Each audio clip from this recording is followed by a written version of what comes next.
बिस्मिल्लाहिर्रहमानिर्रहीम। अस्सलाम वालेकुम नाजरीन, आप यूट्यूब चैनल देख रहे हैं, मैं इमरान खान हूँ। नाजरीन, डोनाल्ड ट्रंप की जानिब से आबनाए हुर्मुज़ को बाहर से नाकाबंदी करने के मामले के ऊपर उसके साथ कोई भी खड़ा नहीं हुआ। यानी जितने भी ममालिक जिनके पास वेटो पावर है वो तो कोई भी नहीं आया। ना चाइना, ना रशिया, ना फ्रांस, ना बरतानिया। ऑस्ट्रेलिया भी साथ नहीं आया, जर्मनी भी नहीं आया, पोलैंड भी साथ नहीं आया, स्पेन भी साथ नहीं आया, इटली ने भी इनकार कर दिया। तो दुनिया के वो तमाम बड़े और ताकतवर ममालिक जो माजी में अमेरिका के साथ मौजूद रहते थे, खास तौर पे नेटो का जो इत्तेहाद था, उनमें से कोई भी डोनाल्ड ट्रंप के साथ नहीं है। आज वो ममालिक डोनाल्ड ट्रंप के साथ हैं जो मजबूर हैं। यानी अरब ममालिक की मजबूरी ये है कि वो अपने दिफा के लिए डोनाल्ड ट्रंप पे इन्हिसार करते हैं। पाकिस्तान की मजबूरी ये है कि पाकिस्तान एक गरीब मुल्क है, कमजोर मुल्क है। दूसरा, पाकिस्तान के अंदर जो इस वक्त मिलिट्री रिजीम है वो अपनी बका के लिए डोनाल्ड ट्रंप की हर बात मानने के लिए राजी है। तो डोनाल्ड ट्रंप को ऐसे ही हमायती मिले हैं जो अपनी हमायत के लिए मुतलाशी रहते हैं कि उनको खुद भी कहीं ना कहीं कोई हमायत मिलती रहे। तो तमाम बड़े ममालिक डोनाल्ड ट्रंप का साथ छोड़ गए इस मामले में। नेतन्याहू ने बहरहाल एक स्टेटमेंट दिया है और डोनाल्ड ट्रंप की नाकाबंदी की हमायत की है। जो अमरीकी फोर्सेज हैं उनका यह दावा है कि ये जो नाकाबंदी की जा रही है इससे हम माशी दबाव बनाएंगे ईरान के ऊपर।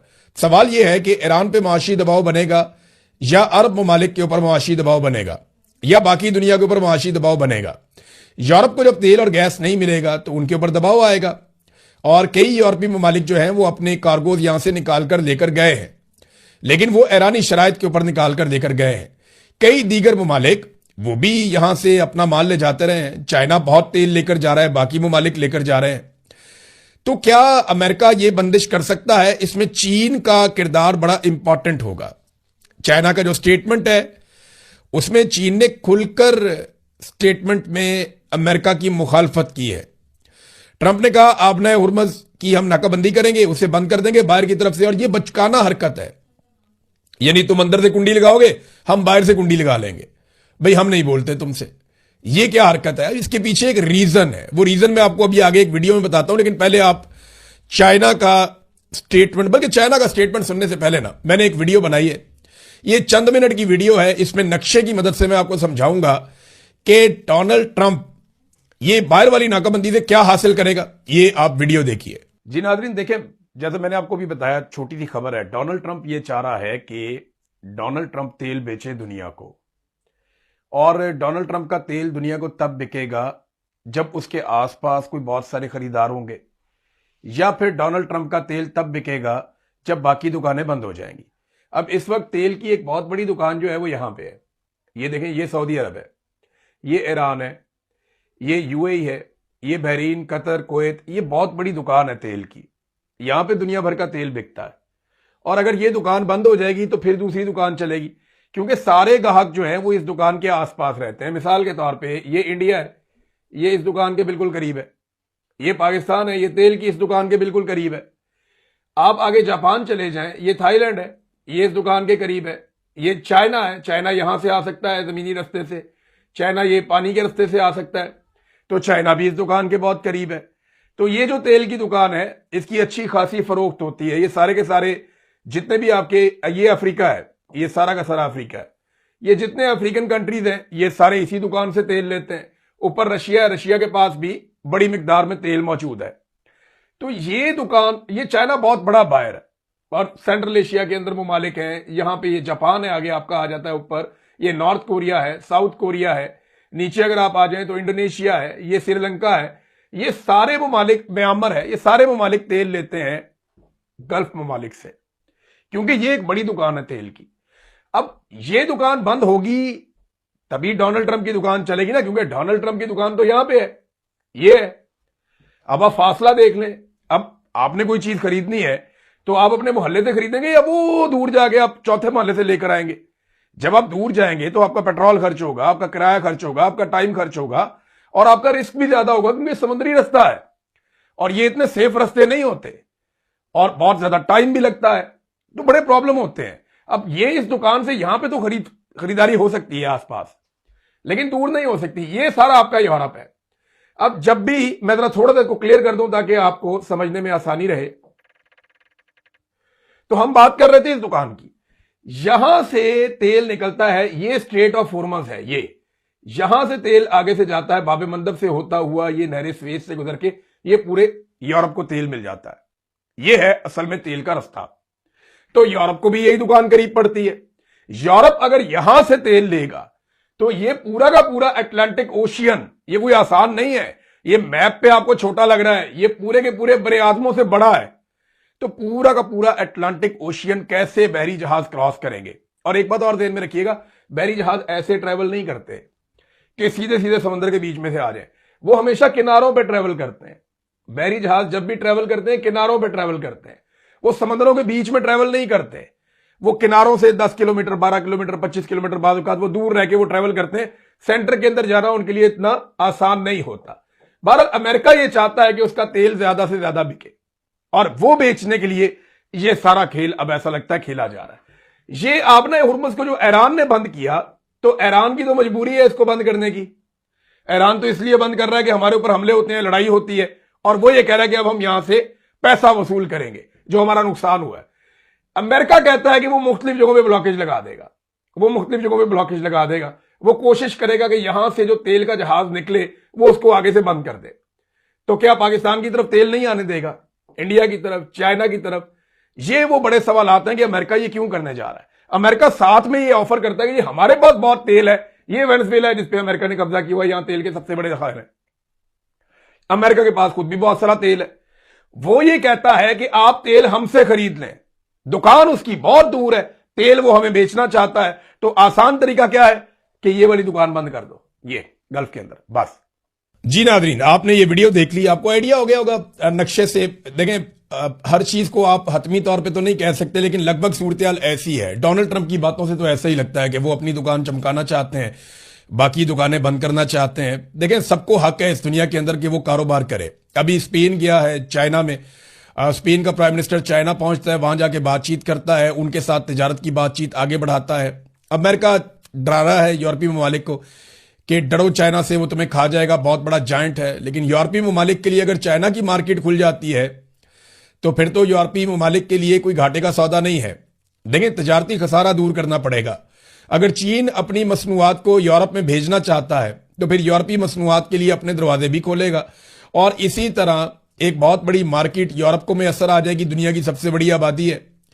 तो अमेरिका अपने करीबी इत्तेहादियों को दूर कर रहा है, और उसका एक तरीकाकार हमेशा से रहा है कि डराओ और हुकूमत करो, लोगों को खौफजदा करो और हुकूमत करो। वो रशिया और चाइना से लंबे अरसे से लोगों को डराता रहा है, लेकिन अगर बातचीत करें और तिजारत करें और तिजारती रस्ते खोलें तो दुनिया तरक्की भी कर सकती है। लेकिन बहुत दूर बैठे हुए अमेरिका को यह बात गवारा नहीं है कि अमेरिकन इन्फ्लुएंस के बाहर दुनिया तरक्की करे।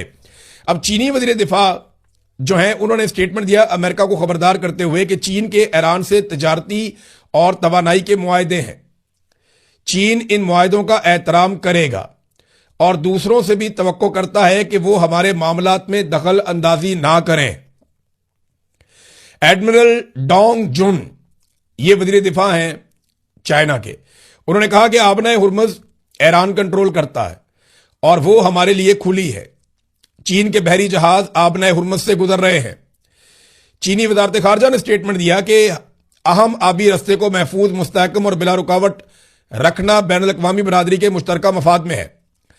चीन तवानाई के तहफ़्फ़ुज़ और फराहमी के लिए तमाम फरीकैन के साथ काम करने के लिए तैयार है।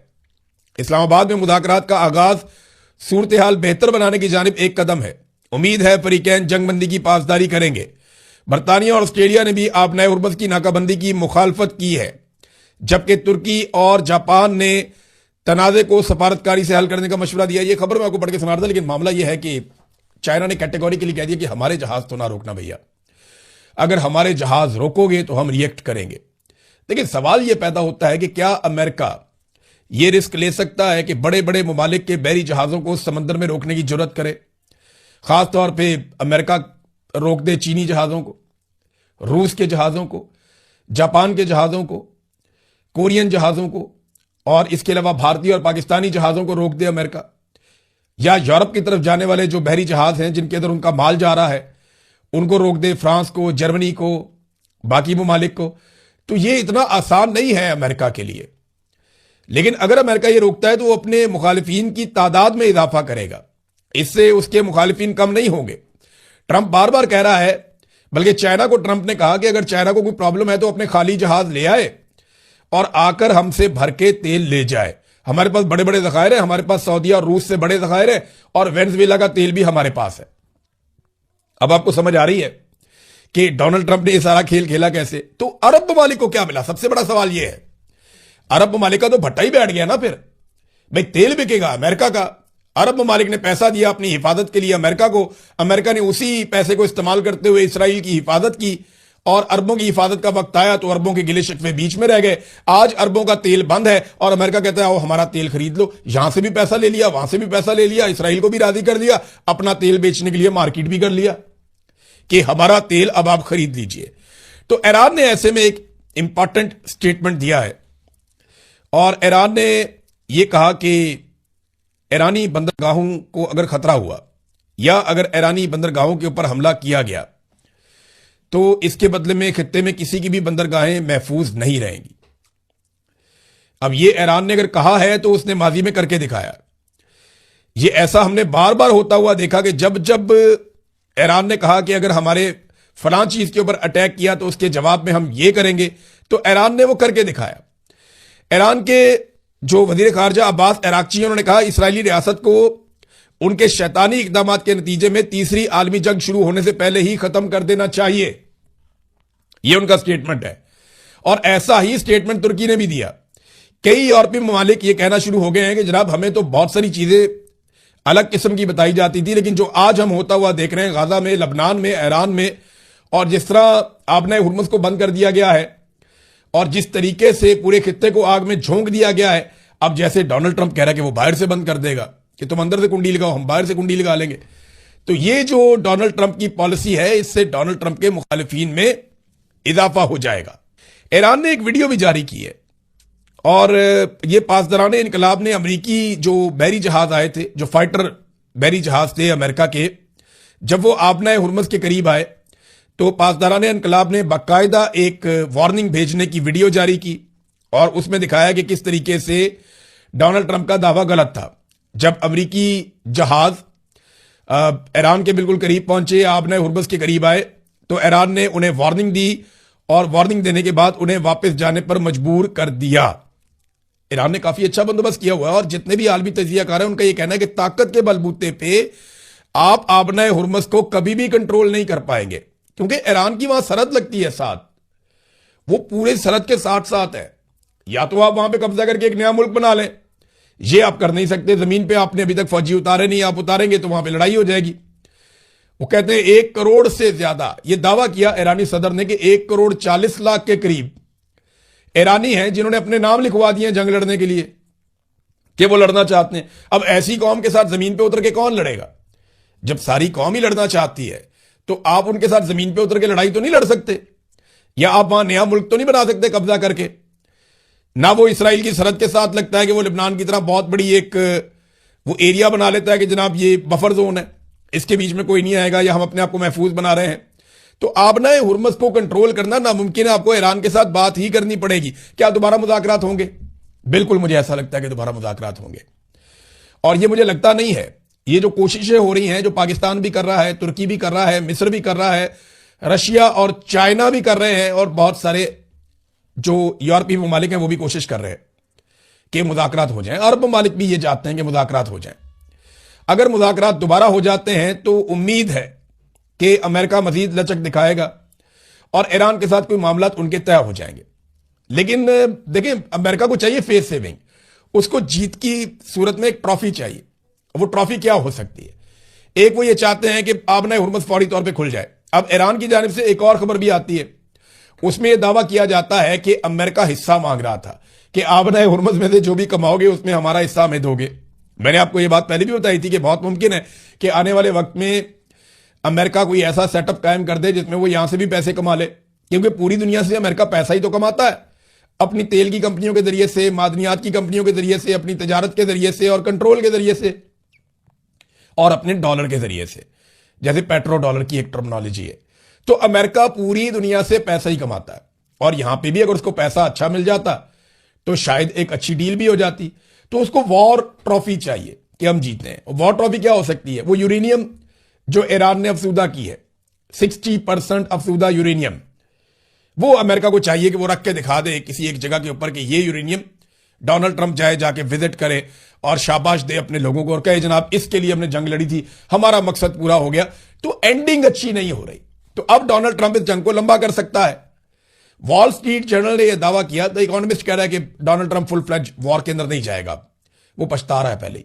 लेकिन वॉल स्ट्रीट जर्नल ने यह कहा कि डोनाल्ड ट्रंप महदूद पैमाने पे छोटे मोटे मिलिट्री ऑपरेशंस या छोटे मोटे हमले वो ये करता रहेगा और इसको लिंगर ऑन करेगा इस मामले को जब तक कि उसको दुनिया की सपोर्ट नहीं मिल जाती। तो मेरी नजर में दोबारा मुज़ाकरात ही होने, आप जितनी मर्जी लड़ाई कर ले, अल्टीमेटली आपको टेबल के ऊपर बैठना पड़ता है और एंड ऑफ द डे इनको टेबल के ऊपर बैठना पड़ जाएगा। पाकिस्तान की कुछ मजबूरियां हैं, कुछ चीजें हैं जिनकी वजह से पाकिस्तान अपनी खारजा पॉलिसी को खुल के इंजॉय नहीं कर पा रहा। पाकिस्तान ना चाइना के साथ खुलकर मामला कर सकता है, ना अमेरिका के साथ, ना ईरान के साथ, ना सऊदीया के साथ।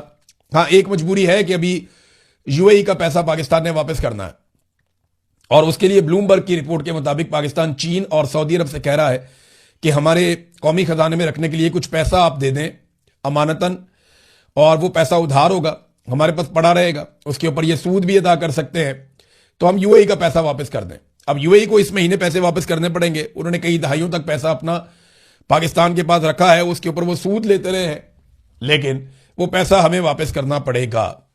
अब सऊदी अरब और कतर वाला मामला भी आपके सामने है। ये खबर आ चुकी है कि वो हो सकता है कि पाकिस्तान को $5 अरब या इसके आसपास की कोई रकम मदद के तौर पे दे दें जो पाकिस्तान अपने कौमी खजाने में अमानतन रख ले।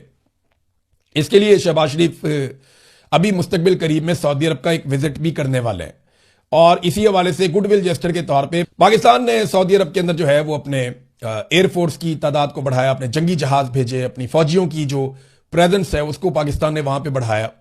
तो वो सऊदी अरब को यकीन दिला रहे कि हम तो आपके साथ हैं, आपको जो मारेगा हम उसको मारेंगे।